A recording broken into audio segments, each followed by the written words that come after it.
Hola, profesor, buenas tardes. Buenas tardes, ¿cómo les va? Bien, profe, aquí. Qué bueno. Empezando sabadito con clases. Ahora cambio de horarios, ¿verdad? Sí, es lo que me comentaron, que el día de hoy estaré trabajando con ustedes a las 2. Y como... Ok. ¿No me escuchó? ¿Ahí me escuchan? ¿No, de verdad? Ok. Creo que soy yo, profe. Espérame 2 segundos. Ok, sí, vale, porque... Sí, ya te escuché. Era yo. Perdón. Ah, muy bien. Perfecto, no te preocupes. Sí, pues bueno, lo primero es que me comentaron que el día de hoy, solo por única ocasión, iba a trabajar yo con ustedes a esta hora, a las 2. Y bueno, una disculpa porque también vengo saliendo de clase y ahorita en Cuernavaca hay un caos por esto de los bloqueos, entonces me tomó más tiempo del que yo había contado. Pero bueno, ya estamos por acá, me da gusto verles, me da gusto saludarles. Veo que no están todas, ¿verdad? Veo nada más ahí a Xochitl. Hay una chica que se llama Eileen, pero creo que no es de nuestra clase. No sé quién es. Lo que Me comentaron. a mí me escuchan. Se corta un poco, Xochitl, casi no te distingo lo que dices. Se corta un poquillo. Pero bueno, a ver si ahorita ya podemos reconectar. Sí, Aileen me comentaron que iba a estar como oyente, ¿no? En esta clase, y bueno, vamos a tenerla con nosotros acompañándonos. Muy bien. Pues entonces no han llegado sus compañeras, ¿no? Qué caray, pues ojalá se conecten, porque bueno, como saben, todos los temas que vemos en esta hora, pues son relevantes a nuestro trabajo del día de hoy. ¿Vale? Muy bien. Pues bueno, el día de hoy, no sé si les comentó la compañera Lulú que íbamos a estar, me interesa revisar también cómo vamos en cuanto a los avances y vamos a hablar también del trabajo que vamos a entregar final, ya con todos los detalles, que de alguna manera es lo que hemos estado trabajando a lo largo de estas sesiones, nada más que ahora hay que conjuntarlo en un trabajo final y a partir de eso, pues lo vamos a presentar el último día de sesión. Entonces, bueno, ¿alguien ya lo tiene que lo quiera presentar y lo vamos revisando?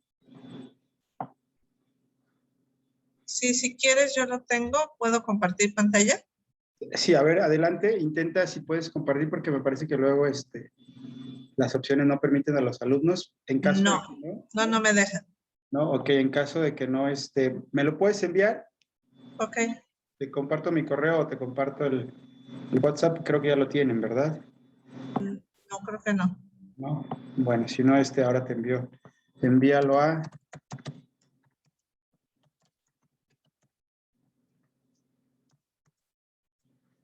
Salvador Gómez, académico@gmail.com. ¿Vale? Como tal, y lo presentamos. La idea de la última semana es que hagamos una presentación donde mostremos todos los trabajos, pero hemos estado realizando los avances y justo esta clase también vamos a realizar una asesoría para ir de cuando en cuando revisando cómo es que vamos, ¿no? La investigación y este tipo de trabajos hay que estarlos monitoreando constantemente, hay que estarlos discutiendo, hay que estarlos revisando para cada vez afinar esa parte de la investigación, ¿vale? Entonces, bueno, ya por ahí te compartí mi correo. Cuando me lo envíes, me dices, Xochitl, si gustas puedes escribir para que nos vayamos entendiendo también. Y pues cualquier situación la comentamos. Y pues bueno, qué lástima que no estén los demás compañeras, porque esta materia pues funciona un poco como seminario, es decir, que nos retroalimentamos o realimentamos con lo que hacemos todos.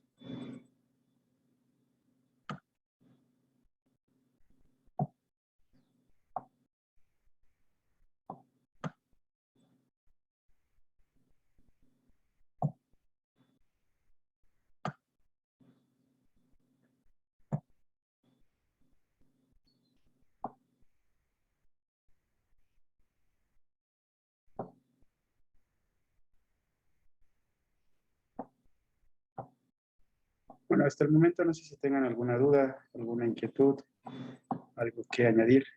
Si tuvieron oportunidad de revisar el material que les envié o que les compartí en plataforma.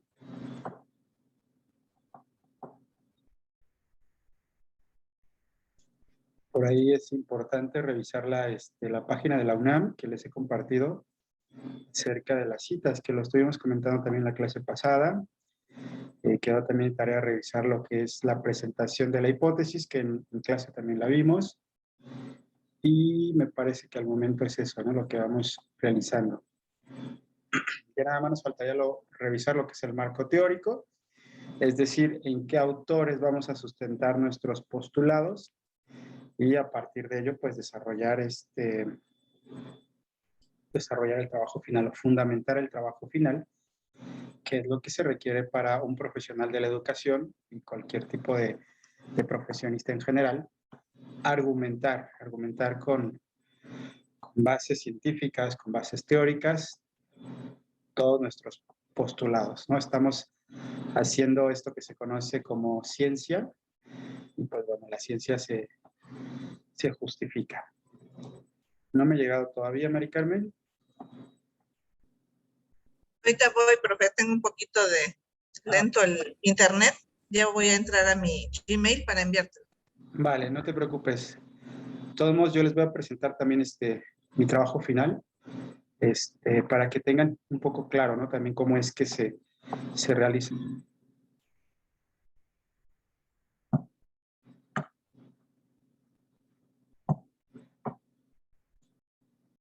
Aileen, no sé si nos escuchas, si estés ahí.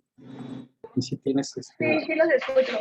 Muy bien. Y al momento también tienes alguna duda, comentario. De momento no. Ok. En cualquier momento también puedes participar, ¿vale? Gracias. Claro que sí.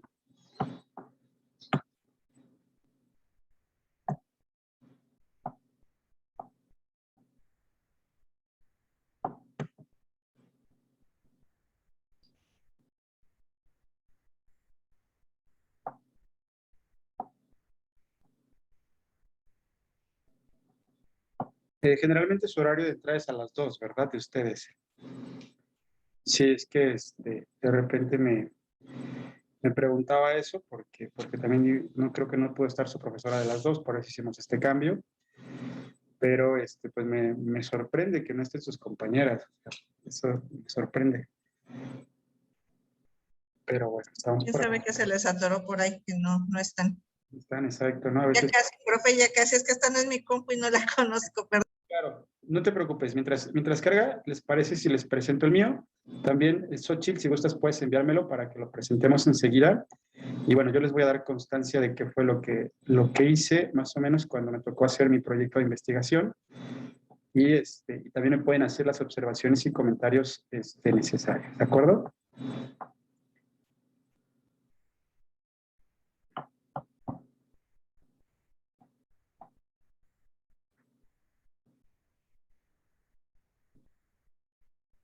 Muy bien, creo que ahí lo ven, ¿verdad? Bueno, yo estudié la maestría en la Universidad Latina, estudié la licenciatura, las dos licenciaturas en la Universidad Autónoma del Estado de Morelos, pero la maestría recién la estudié en la Universidad Latina. Y justamente en el seminario de tesis de investigación tuvimos que hacer algo semejante a lo que estamos haciendo, nada más que con la salvedad de que ustedes pues estaban iniciando de alguna manera en estos términos de la investigación. Y bueno, no será un trabajo tan pesado, tan complejo como el que se entrega en una maestría, pero pues vamos ya preparándonos para el terreno y el camino de la investigación. Además que ustedes están en los primeros semestres, esta materia de metodología pues les tiene que servir para todo lo que sigue en las demás materias.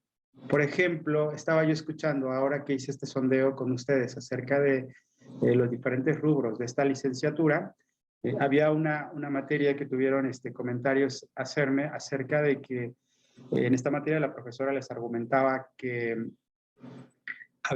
les había considerado, les había tomado su trabajo como plagio, porque a lo mejor omitimos citar, omitimos parafrasear o decir esto lo tomé de tal o cual autor. Por eso es que es importante llevar este tipo de estrategias para poder nosotros generar un aprendizaje que se puede considerar ya más académico y que no, los profesores no nos digan es que estás plagiando aquí o te equivocaste en este sentido. Muy bien, bueno, les presento brevemente lo que yo hice en el año 2020. Fue una investigación acerca del otro programa que tiene INPE, que es Educatón, para las preparatorias. Yo me enfoqué en esta época de pandemia, creo que estaba muy de moda, en las estrategias de aprendizaje en los alumnos de este programa, concretamente del programa Aulas Virtuales, ¿no? Esto encaminado a la certificación del nivel medio superior y ese fue mi título de mi investigación. Bueno, explicaba en la primera parte cómo estaba dividido el programa académico, cómo se argumenta el bachillerato general, que son los 5 módulos, los cuales pues los alumnos tienen que primero capacitar para después poder ser evaluados por la institución, y cómo se organizaban los módulos, cuántas clases, cuántas sesiones, cómo funcionaba el programa virtual. Entonces, estoy en la primera parte de la investigación. Lo primero que yo les comentaba que hay que tener claro para un tema de investigación es encontrar una problemática. Aquí les expongo mi problemática. Sabemos que uno de los grandes problemas de nuestro país es la deserción escolar. La deserción escolar por un lado y por otro el rezago educativo. México se halla en uno de los últimos lugares en cuanto a nivel educativo alcanzado por cada uno de los mexicanos y de los primeros lugares en deserción escolar. Algo pasa en el sistema educativo de México o en la cultura del mexicano que por alguna razón no concluye sus estudios básicos y luego posteriores. En México, a partir del 2012, el bachillerato general forma parte del nivel básico que tienen que tener los mexicanos. Entonces encontramos estadísticas como las que yo muestro ahora, que en el caso de Morelos, en Morelos estamos en la media nacional. ¿Qué quiere decir? Que Morelos apenas los mexicanos en promedio cursan 9.3 años de educación formal. Es decir, terminan la secundaria, la mayoría de mexicanos, y hasta ahí nos quedamos, ¿no? Después no todos continúan en el medio superior y muchos menos en un nivel superior. Entonces esa es la gran problemática de mi tema de investigación, porque existe la deserción escolar y concretamente enfocarme pues en el bachillerato, en el nivel de bachillerato. ¿De acuerdo? Muy bien. Una de las preguntas es justamente esta. ¿Cuáles son las razones por las que se han afectado a los alumnos o a las personas para abandonar la escuela, ¿no? ¿Cuáles son los factores que afectan o que contribuyen al abandono de la escuela? Y bueno, según una estadística, la cual yo cito en mi trabajo, son estas las principales razones. Por encontrar trabajo, también relaciones familiares, la situación económica, confianza en ti mismo y las relaciones personales. Son como los principales motivos que se exponen por los cuales las personas que han abandonado la escuela se han enfrentado a esto, ¿no? Entonces, la principal dificultad es justamente el poder encontrar trabajo o un mejor trabajo. También anexo mis preguntas de investigación. Parto de una pregunta general y luego continúo con las preguntas específicas. Mi pregunta general de investigación es, primero, conocer cuáles son los hábitos de estudio y las estrategias de aprendizaje que poseen los alumnos de este programa. A pesar de la variedad, a lo mejor, de escenarios o de alumnos, hay que conocer primero si tienen o no tienen hábitos y si los tienen, cuáles son. Y también qué estrategias de aprendizaje emplean, además de las ofrecidas o de las ofertadas por la escuela, ellos cuáles generan o ellos cuáles siguen. Concretamente, mis preguntas específicas desglosadas de esta pregunta de investigación sería, ¿en qué contextos sociales se desenvuelven los alumnos del programa Educatón? Recuerden que un factor fundamental en la escuela es el contexto social en el que te desenvuelves. Dígase familia, dígase compañeros de trabajo, dígase relaciones personales. Entonces, esa es la primera pregunta. Y a partir de eso, pues encontrar ciertas constantes. La siguiente pregunta es, ¿qué estrategias de aprendizaje utilizan los estudiantes de este programa para prepararse y acreditar su evaluación? si utilizan o no estrategias y cómo le hacen antes del examen. Siguiente pregunta, ¿cuáles son las diferencias de aprendizaje entre la modalidad presencial y la modalidad en línea? Porque hasta antes de la pandemia habíamos estado trabajando con la modalidad presencial. A partir de la pandemia nos fuimos a una modalidad presencial, perdón, virtual, o en línea, que es justamente lo que estamos, por ejemplo, trabajando ahora. La otra pregunta es, ¿cuáles son las principales razones por las cuales los alumnos del programa Educatón eligieron esta modalidad de estudio en su certificación del nivel medio superior? Es decir, ¿por qué elegir la modalidad en línea y qué ventajas son las que ellos quizá consideren que tiene esta modalidad? Y la última es hablar de la cobertura. ¿Cuál es la cobertura educativa que tiene el programa a nivel estatal? O que también eso es un parteaguas importante, porque hablar de la deserción, puedes hablar también de cuánto cubres de esa problemática. ¿Hasta aquí vamos bien? ¿Sí? Ok. Tenemos unos objetivos que en todo proyecto, programa de investigación, llámese tesis también o tesina, hay que declarar claro los objetivos. Y los objetivos se fundamentan también en les hablaba yo de la taxonomía de Bloom, si se acuerdan, y si les había cuestionado en algún momento si en alguna otra materia ya habían revisado la taxonomía de Bloom, y si no, pues la irán revisando. Los objetivos de un proyecto de investigación se formulan también con base en esa taxonomía, y decimos que el principal objetivo es conocer cuáles son los hábitos de estudio y las estrategias de aprendizaje que utilizan estos alumnos. Objetivos específicos sería describir, investigar, comparar, analizar y definir.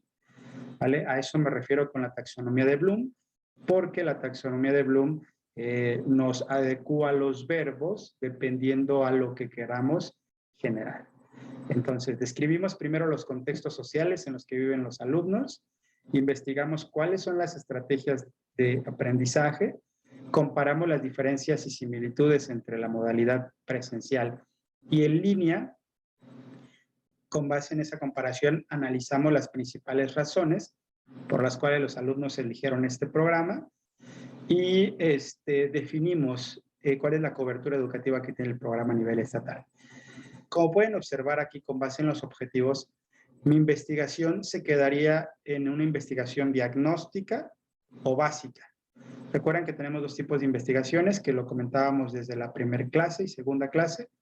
Hay investigaciones básicas que se limitan simplemente a diagnosticar o a explicar o a describir cómo está la situación. Pero también tenemos las investigaciones aplicadas, que son aquellas que tienen la finalidad de desarrollar estrategias para que la situación cambie, ¿no? Cuando ya hacemos investigaciones de intervención, es cuando hacemos talleres, o como en el caso de este programa Educatón, también generó estrategias de aprendizaje, ¿no? Y evidentemente para poder generar esas estrategias, pues se realiza una investigación. Muy bien. Y bueno, concretamente el marco teórico, que es lo que vamos a ver en esta y en la siguiente clase.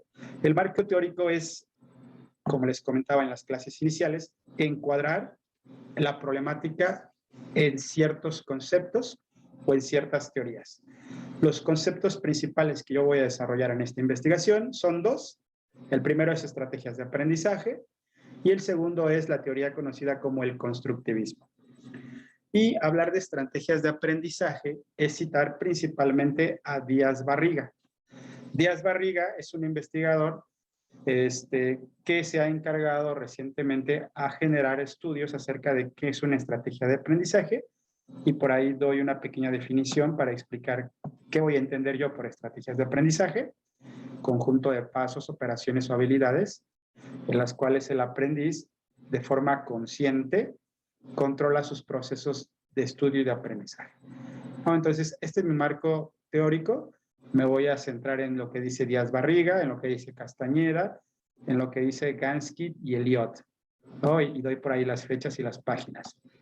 Y también en el constructivismo como teoría pedagógica, la cual nos habla acerca de que el sujeto cognoscente, a través de construir el conocimiento en un ambiente sociocultural, pues va a desarrollar fundamentos intelectuales. El constructivismo está fundamentado principalmente por Vygotsky, por Piaget, por Wallon y por Díaz Barriga también. Entonces, ese es mi marco teórico. Es importante el marco teórico porque cada concepto que utilicemos en educación, tenemos que aclarar primero desde qué autor o desde qué teoría lo estamos analizando o lo estamos comprendiendo. Porque yo no puedo hacer, como decía Platón, no puedo hacer doxa nada más. Nos estamos convirtiendo en profesionales ya de la educación, y si yo me quedo solamente en el ámbito de doxa, pues lo único que explicaré serán como mis opiniones, o será mis creencias, lo que yo creo, lo que yo opino, lo que yo pienso. Pero cuando nos convertimos en profesionales de la educación o profesionales de cualquier área del conocimiento, pues tenemos que fundamentar todo lo que decimos con base en las personas que ya hayan hablado de nuestro tema y que sean consideradas como la voz autorizada de tal tema, ¿no? Por ejemplo, hay referentes importantes a lo largo de todas las ciencias y de todas las teorías. Por ejemplo, si yo quiero hablar de sexualidad, ¿en qué autor, así de manera general, creen que me puedo basar?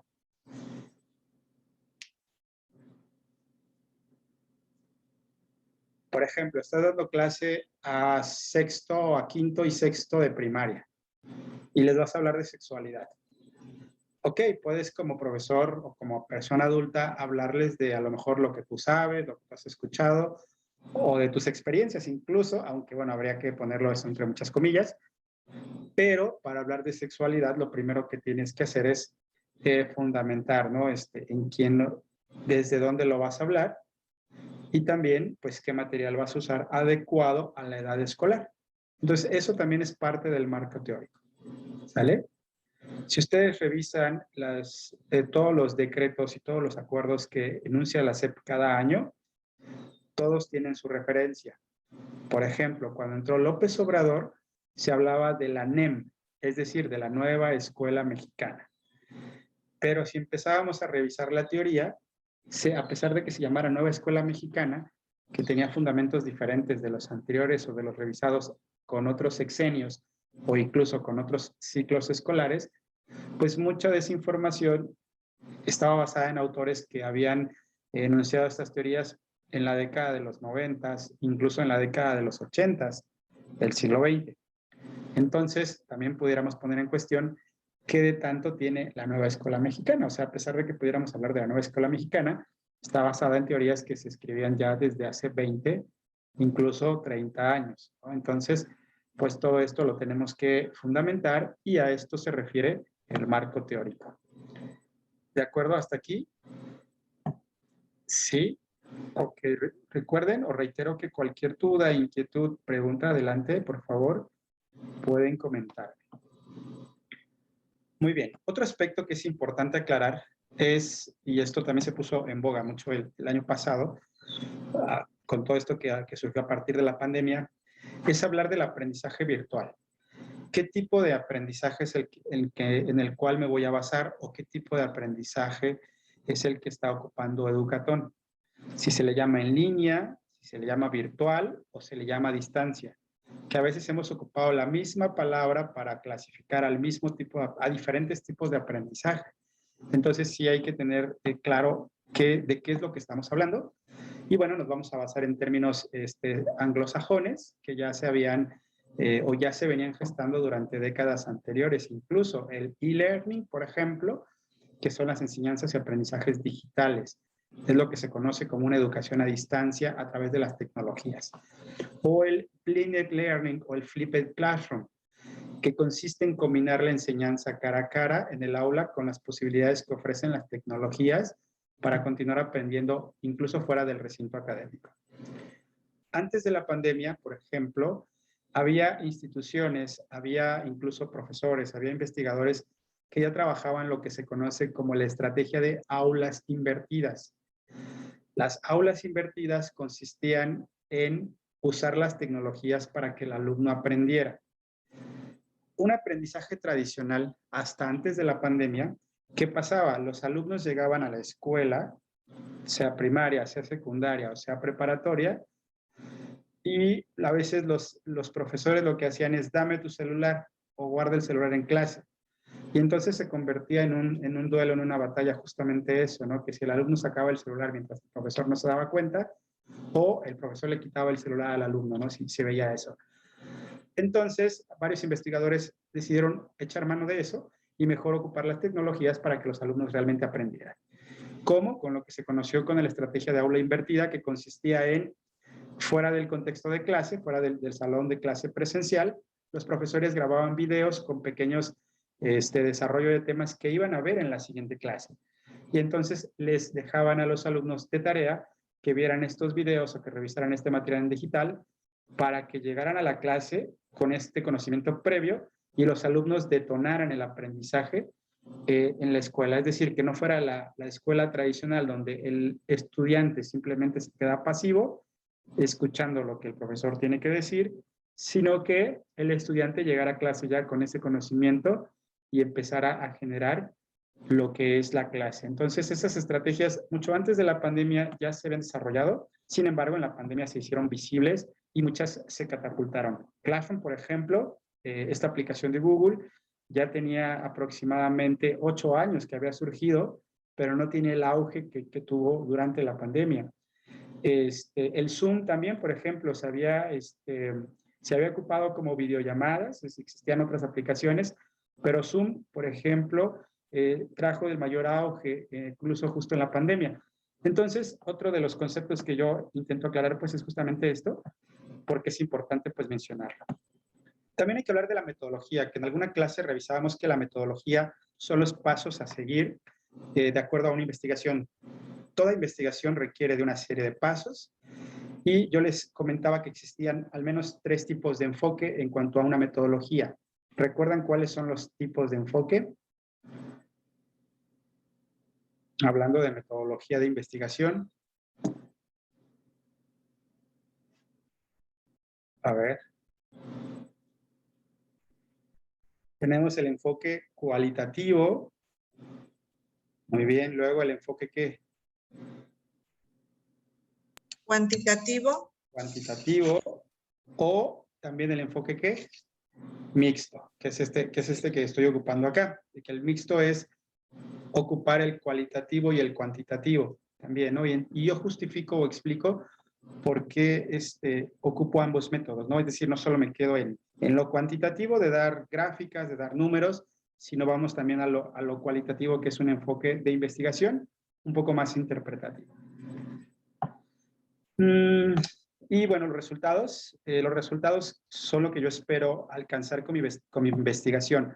Recuerden que toda investigación tiene objetivos, pero también representa una justificación, que ya redactamos en algún momento. La justificación está relacionada con por qué es importante mi tema de investigación. Todos los temas de investigación los elegimos no solo porque me parecen interesantes a mí, sino porque son necesarios investigarlos. Entonces, bueno, uno de mis retos es encontrar, primero, cuáles son los factores en común que comparte la comunidad estudiantil Educatón. Es decir, qué características poseen en común los estudiantes que forman parte de este programa, que habrá constantes.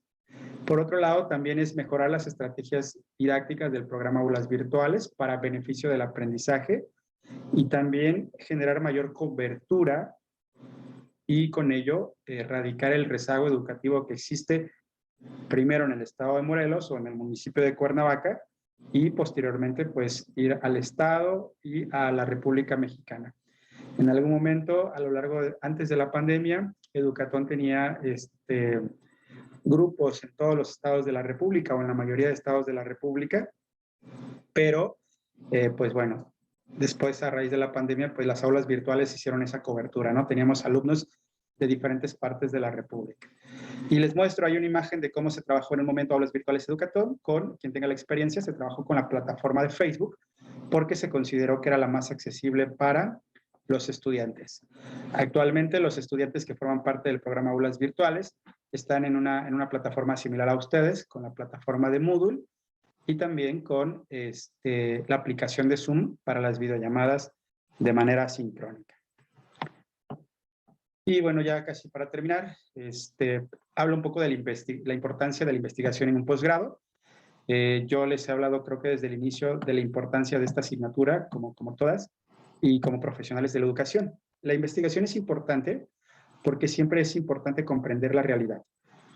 La investigación es fundamental para comprender lo que nos rodea, no solo para interpretarla o describirla, digo yo, sino para transformarla. En el caso de nuestra labor docente, nosotros o ustedes que vamos a estar frente a grupo, pues tenemos una responsabilidad importante que hay que darnos cuenta. O sea, ser docente, ser maestro, aunque pareciera ser una de las profesiones más sencillas, y entre comillas, porque yo creo que ustedes no pensarán eso, pero hay personas que creen que ser maestro es lo más sencillo. Creo que esta pandemia nos demostró que no era así. Pero, pues ustedes como profesionales de la educación y de la docencia tendrán primero a bien que entender lo que sucede alrededor para poder ser partícipes de ello, ¿no? ¿Cómo vas a poder ayudar a un estudiante a generar sus aprendizajes si no comprendes antes todo el contexto que rodea a ese estudiante? Entonces, bueno, ahí yo culminaría y les hago esta presentación porque justamente es algo de lo similar a lo que vamos a realizarnos ustedes el último día de sesión que tengamos, y esa será su evaluación final. Por eso es que el día de hoy les he pedido que me presenten su trabajo y lo vayamos revisando. Pero bueno, hasta aquí, ¿alguna duda, pregunta o inquietud? Una pregunta, profe, ¿la vamos a exponer así como ahorita tú? Sí, vamos a exponer una presentación y también vamos a entregar un trabajo por escrito, por ejemplo, y les vuelvo a compartir pantalla. Por ejemplo, el trabajo ya escrito como tal en Word tiene ciertos parámetros o ciertos lineamientos. En mi caso, pues bueno, esto era para una tesis. Viene pues todo la clave de la escuela, el título que es importante, las secciones. Y bueno, ¿cómo comenzar, no? El presente trabajo, y comenzamos hablando del planteamiento del problema, del estado de la cuestión, los objetivos y la justificación, que es lo que ya hemos platicado, un poco del marco teórico, la metodología. Es decir, en la introducción explicas a grandes rasgos todo lo que vas a abordar. Bueno, en el planteamiento del problema vienen las preguntas de investigación. ¿Se acuerdan las preguntas de investigación que hicimos al inicio? Pues bueno, estas preguntas vienen ahí, justo en el planteamiento. Y así lo vamos ya desarrollando por escrito. Yo les voy a compartir este trabajo, les voy a compartir mi presentación y lo vamos a seguir comentando. Por ahora, por ejemplo, vamos a revisar en el tiempo que nos resta un poco lo que han hecho ustedes. Tenemos aquí ya el trabajo de Mari Carmen, la problemática de la impartición de clases en línea durante la pandemia, también sobre el título. Bueno, aquí tienes a grandes rasgos explicando la problemática, esto que yo hablaba, y de la justificación, ¿no? ¿Cuál es el planteamiento del problema? El 14 de marzo del 2020 se tomó la decisión en México de suspender todas las actividades, empezando aquí el interrogante de los padres de familia, profesores y directores de escuela del cómo, dónde y por qué se continuarían las actividades académicas para niños, jóvenes y adultos que asistían a las aulas en clases presenciales. Muy bien. O sea, primero nos contextualizas, hablas acerca de los determinamientos por la Secretaría de Educación Pública, los retos a los que suponía y una problemática que creo que es en lo que te vas a enfocar según has estado exponiendo. ¿Qué pasa con ese 40% de los hogares en México que no tienen internet? ¿No? Ya tiene los datos que también lo hicimos muy bien de acuerdo al INEGI, 1.3 millones de hogares en México tienen computadora, pero no todos tienen internet. Entonces, bueno, das esas cifras, habla de los sujetos a objetos de investigación, muy bien, alumnos, profesores, padres de familia, las correlaciones, accesibilidad al internet, las computadoras en todas las casas de Cuernavaca, la problemática que son las preguntas, muy bien, la justificación, y hasta ahí nos quedamos, ¿verdad? Muy bien. Bueno, pues de tarea van a empezar a armar el marco teórico, es decir, ubicar los conceptos clave de su tema, de lo que van a hablar, y empezar a buscar las teorías o los teóricos. ¿Se acuerdan que ya les comenté la sesión pasada dónde pudieran buscar? En el COMIE, en la revista de educación, o en el Google Académico, o en UNAM, o incluso en los 2 libros que les compartí en la primera clase que están en la plataforma, donde vienen todas las teorías históricas, ¿no? Incluso ustedes creo que ya llevaron una materia el bimestre pasado que se llamaba teorías pedagógicas, si no mal recuerdo. Entonces ahí también pueden fundamentar con autores. Muy bien, ese es el tuyo, gracias. Y a ver si nos da tiempo a revisar el de Xochitl, que es, pues bueno, ya estamos en eso. Y bien, aquí lo tenemos en Word, que será el trabajo que vamos a entregar, pero también me van a hacer una exposición como la que yo les presenté, en una presentación, ¿vale? O sea, en el trabajo viene todo el desarrollo, pero en la presentación vienen como los puntos clave para exponer.